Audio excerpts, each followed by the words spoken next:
When David Letterman first started, he had a running gag of calling an info line. He called in one night and asked, "What are the films of Neil Diamond?" The recorded female voice replied, "The films of Neil Diamond are The Jazz Singer, 1980, The Jazz Singer, 1980, and The Jazz Singer, 1980. I saw The Jazz Singer, 1980, with my Hungarian grandmother, Olga. When we came out of the theater at the end, she said with her thick Hungarian accent, 'Whoever played his father is Hungarian.' I said, 'Grandma, his father was played by the famous British actor, Laurence Olivier.' She nodded knowingly and said, 'He's Hungarian, you take my word for it.' What do I know? Maybe Olivier's parents were Hungarian. Grandma Olga was born outside Budapest in 1902. She immigrated to America by herself in 1923, then begrudgingly lived to be 96.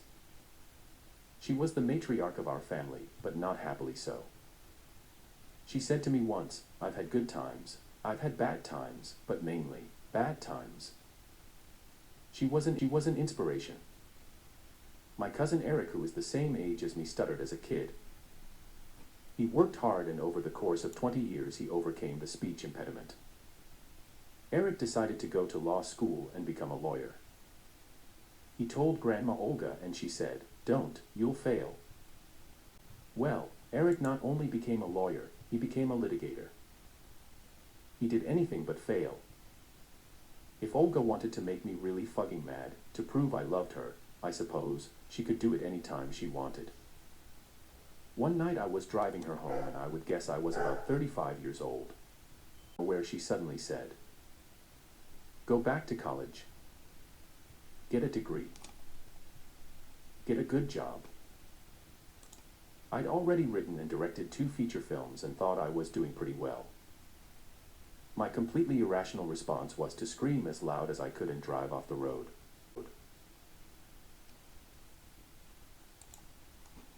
Oddly, the universe doesn't give a shit about Josh's career.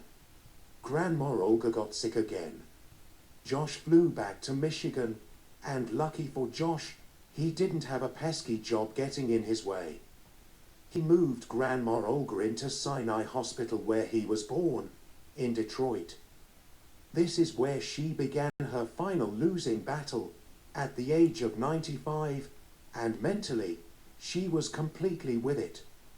It appeared that this was going to take a few weeks, possibly a month, so he got a crappy weekly room at a little motel, the Sunshine Inn, not far from where I grew up, although it was entirely surrounded by other motels, car dealerships, and the freeway. For about a month I went every day to Sinai Hospital and sat with Grandma Olga as her kidneys failed. She was reasonably calm about the whole thing. Her orneriness had finally been kicked out of her. I bought her a stuffed elephant in the hospital gift shop. She couldn't grasp the idea that I would get her an elephant, of all things, and it happened to be a word she could not say. She said, "Eephalant." So why is Josh telling the story about taking care of his dying grandmother? Is this virtue signaling? Are we all supposed to think he's a terrific guy, a mensch, for taking care of his beloved old grandmother? No, it's worse than that, much worse. It's all about movie trivia, and worse still, like so many of these, he's already told this story about 300 times. But it's a highlight in his life. Bless his heart.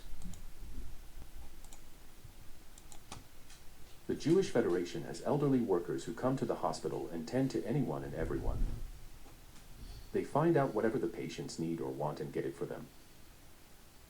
So an old Jewish guy about 80 in a white coat came to my grandma's room.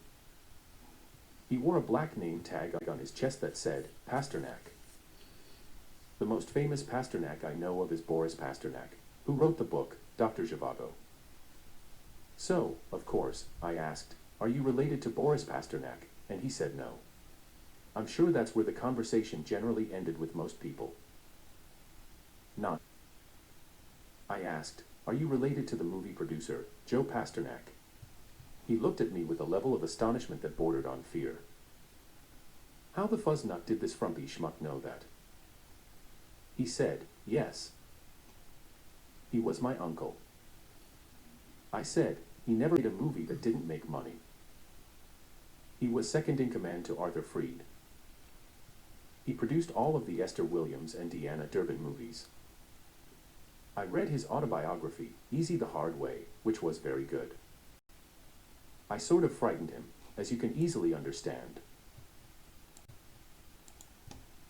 I ran into this guy several more times after that, until he would cross the street or cover his face with a newspaper in order to avoid me.